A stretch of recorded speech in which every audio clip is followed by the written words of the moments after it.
ఆంధ్రప్రదేశ్ రాష్ట్ర ముఖ్యమంత్రి నారా చంద్రబాబు నాయుడు గారు white paper on state finances అని అసెంబ్లీ సాక్షిగా రిలీజ్ చేయడం జరిగింది.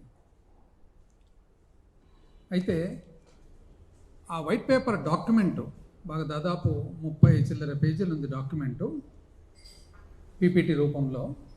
అది చూస్తే అసలు ఆశ్చర్యంగా ఉంది. ఇప్పుడు ఇందులో ఈ వైట్ పేపర్ అనేది ఎవరైనా కానీ ఎప్పుడు రిలీజ్ చేస్తారు? మీరు విజయవంతంగా మీ పరిపాలన మొదలుపెట్టి ఈ విధంగా ముందుకు తీసుకోబోతున్నాము రాష్ట్రాన్ని ప్రగతి మార్గంలో, అభివృద్ధి మార్గంలో. అందులో ఏవైతే కొద్దిగా ఇబ్బందులు ఉన్నాయో, డెఫిషియన్సీస్ ఉన్నాయో, తక్కువలు ఉన్నాయో అవన్నీ కూడా ఈ విధంగా రిజాల్వ్ చేయబోతున్నాం అంటే వైట్ పేపరు. ఇదేందండి, వైట్ పేపర్ ఇచ్చేసి క్లీన్గా చేతులు ఎత్తేసినట్లుంది ప్రభుత్వం. ఇంత లావు డాక్యుమెంట్ కూడా అవసరం లేదు. స్ట్రెయిట్ అవే 30వ పేజీకి వెళ్ళిపోవాలి. సారాంశం అంతా 30వ పేజీలో ఉందన్నమాట. ఇంత లావు డాక్యుమెంట్ కూడా అవసరం లేదు. అంటే ఇది వైట్ పేపర్ అనేది మీరు తెలుగుదేశం ప్రభుత్వము మీరు చెప్పినట్లుగా ఎంతో ఆశలతో ప్రజలందరూ కూడా మిమ్మల్ని ఎన్నుకున్న తర్వాత వాళ్ళ ఆశలన్నీ కూడా మొత్తం నీరుగార్చి నిరాశ చెందే విధంగా మీరు ఈ వైట్ పేపర్ రిలీజ్ చేయడం జరిగింది. ఇది అసలు చూసిన తర్వాత అనిపిస్తుంది, ఇది శ్వేతపత్రమా లేదా సాకుపత్రమా? శ్వేతపత్రమా లేదా సాకుపత్రమా? అన్ని సాకులు కనపడుతూ ఉన్నాయి. ఆ సాకులు కూడా అన్ని ఇన్వాలిడ్ సాకులు. నేను చెప్తాను ఎందుకు ఇన్వాలిడ్. అసలు సూపర్ 6 అని చెప్పి మీ సూపర్ 6 మీద ఎంతో నమ్మకంతో ప్రజలందరూ కూడా మిమ్మల్ని ఎన్నుకుంటే, ఒకవైపేమో ప్రజల్లోనే డౌట్స్ కూడా చెప్తున్నారు. అసలు ఈ విధంగా ఇన్ని సీట్లు ఎట్లొచ్చినాయి, ఈ విధంగా ఇంత మెజారిటీలు ఎట్లొచ్చినాయని చెప్పి ప్రజలు ప్రశ్న ఒకవైపు. ఈ మధ్యకాలంలో సీనియర్ ఐఏఎస్ ఆఫీసర్స్ కూడా ఎంతోమంది ప్రశ్న వేస్తున్నారు అసలు ఎన్నికల విధానంలో. సరే, ఏది ఏమైనా కూడా సూపర్ 6 ఇప్పుడు మొదలు కాకముందే మొట్టమొదటి ఓవర్లోనే సూపర్ 6 డక్అవుట్ అయినట్లుంది. సూపర్ 6 కాస్త డక్అవుట్. అసలు ఎప్పుడు కూడా ప్రజా జీవితంలో ముఖ్యంగా, మామూలు జీవితంలో అయితే ప్రజా జీవితంలో ముఖ్యంగా మనం ప్రజలకు ఆన్సర్ చేయాల్సిన బాధ్యత ఉంటుంది. అబ్రహాం లింకన్ మాజీ అమెరికా దేశ అధిపతి, one of the greatest politicians this world has scene. ఆయన ఏమన్నారు, ఒక వ్యక్తిని జీవితాంతము అబద్ధాలు చెప్పొచ్చు, అందరికీ ఒక్కసారి అబద్ధం చెప్పొచ్చు, కానీ అందరికీ జీవితాంతం అబద్ధం చెప్పాలంటే కుదరదు, ఏమాత్రం కుదరదు. స్ట్రెయిట్ అవే 30వ పేజీకి పోతే ఏమంటున్నారు మీరు? 30వ పేజీలో ఇంచుమించు అంటే 1,000 కోట్లు ఇటు అటులో మాట్లాడాలంటే 2,50,000 కోట్లు, 1,000 కోట్లు ఇటు అటు అనుకోండి, 2,50,000 కోట్లు మీకు అవసరం ఉంది పరిపాలనకు. ఏం పరిపాలన అదేది? సహజమైన మామూలు పరిపాలన. అంటే మీ స్కీములు ఇంకోటి ఏమి లేకుండా ఓన్లీ జీతాలు, పెన్షన్లు, అప్పు కట్టడము, వెల్ఫేర్ పెన్షన్స్, విద్యుత్తుకు సంబంధించిన సబ్సిడీ, పీడిఎస్ మన రైస్కు సంబంధించిన subsidy, minimum Aarogyasri, diet, MDM, Anganwadi, centrally assisted state plan, programmes and అడ్మినిస్ట్రేషన్కు మాత్రమే. అయితే 2,40,000 కోట్లు మీకు ఆదాయం ఉంది.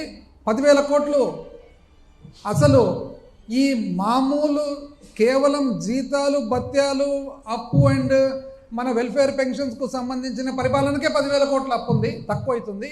కాబట్టి ఏం చేయాలి? అయ్యా, నువ్వు చాలా మేధావివని కదా నిన్ను ఎన్నుకునేది.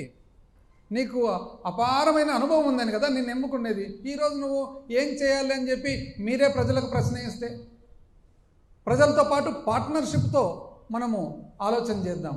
ఇంకేందుందండి పార్ట్నర్షిప్? ప్రజలు చేసే పని చేసేసినారు, ఇక మీది బాధ్యత. ప్రజలు ఏం చేస్తారు దీంట్లో పార్ట్నర్షిప్? ప్రజలు వెయిట్ చేస్తున్నారు, వేచి అసలు ఎప్పుడెప్పుడు మీరు ప్రతి ఒక్క ఇంట్లో ఉండే ప్రతి పిల్లలకు అమ్మఒడిస్తారు, ఎప్పుడెప్పుడు 18 ఏళ్ళు నిండంగానే మహిళలకు మీరు నెలకు 1500 ఇస్తారు, ఎప్పుడెప్పుడు 60 సంవత్సరాల ముందే 50 సంవత్సరాలకే మీరు 4000 రూపాయలు పెన్షన్ ఇస్తారు, ఎప్పుడెప్పుడు మీరు రైతు భరోసా 20,000 రూపాయలు సంవత్సరానికి ఇస్తారు, ఎప్పుడెప్పుడు మీరు మన అన్ఎంప్లాయిడ్ యూత్కి అంతా కూడా, నిరుద్యోగులకు అందరికి కూడా మీరు నెల నెల డబ్బులు ఇస్తారని చెప్పి అసలు కాచుకొని ఉన్నారు అందరూ. మీరు ఇవన్నీ పక్కన పెట్టి సూపర్ 6ను డకౌట్ రూపంలో పక్కన పెట్టి అసలు మామూలుగా చేయవలసిన స్కీమ్ కూడా, అంటే ఈ సమయానికి 5 సంవత్సరాలు కూడా అసలు బళ్ళు తెరిచేటప్పటికి ఇవ్వవలసిన అమ్మఒడి కూడా ఇవ్వకుండా ఆలోచన చేద్దాము, డేటా తీసుకోవాలి అంటే ఇదేందండి డేటా? అంటే మీరు 6 వైట్ పేపర్లు రిలీజ్ చేస్తారే, డేటా లేకుండానే రిలీజ్ చేస్తారా? అంటే డేటా లేకుండా వైట్ పేపర్ రిలీజ్ చేస్తారా? జగన్మోహన్ రెడ్డి గారు నిన్న మాట్లాడుతూ బాగా చక్కగా చెప్పినారు. ఏందుండండి డేటా? సింపుల్ డేటా కదా. పిల్లలు ఎంతమంది ఉన్నారు? 40 లక్షల చిల్లర మంది తల్లులు. పిల్లలు ఎంతమంది ఉన్నారు? 80 లక్షల చిల్లర మంది పిల్లలు. 80 లక్షల చిల్లరు ఇంటూ 15,000 మీరు చెప్పినదే. దానికేమి అంత పెద్ద డేటా ఏముంటుంది దీంట్లో? ఇంకా డేటా కావాలి అని అంటారు. అసలు ఎంత అన్యాయంగా అంటే ఫస్ట్ మొట్టమొదటి నుంచే మొదలు పెడితే ఏమన్నారు ఫస్ట్లో?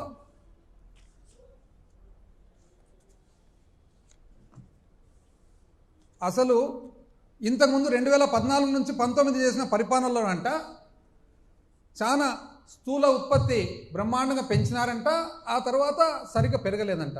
అవునండి? అంటే వైట్ పేపర్లో ఏదంటే అది రాసేస్తానే దాన్ని ఎవరు చదవకుండా దాని ఫ్యాక్ట్స్ ఫిగర్స్ తీయకుండా ఉంటాయండి. ఎప్పుడు కూడా స్టాండ్ అలోన్గా, అంటే ఆంధ్రప్రదేశ్ రాష్ట్రము 1 సంవత్సరం చూసుకొని దీన్ని మాత్రము, కేరళ రాష్ట్రం 1 సంవత్సరం చూసుకొని దీన్ని మాత్రం కాదండి, భారతదేశంలో మన భాగం ఎంత అనేది చూద్దాం. ఒక రెఫరెన్స్ పాయింట్ ఉండాలి కదా.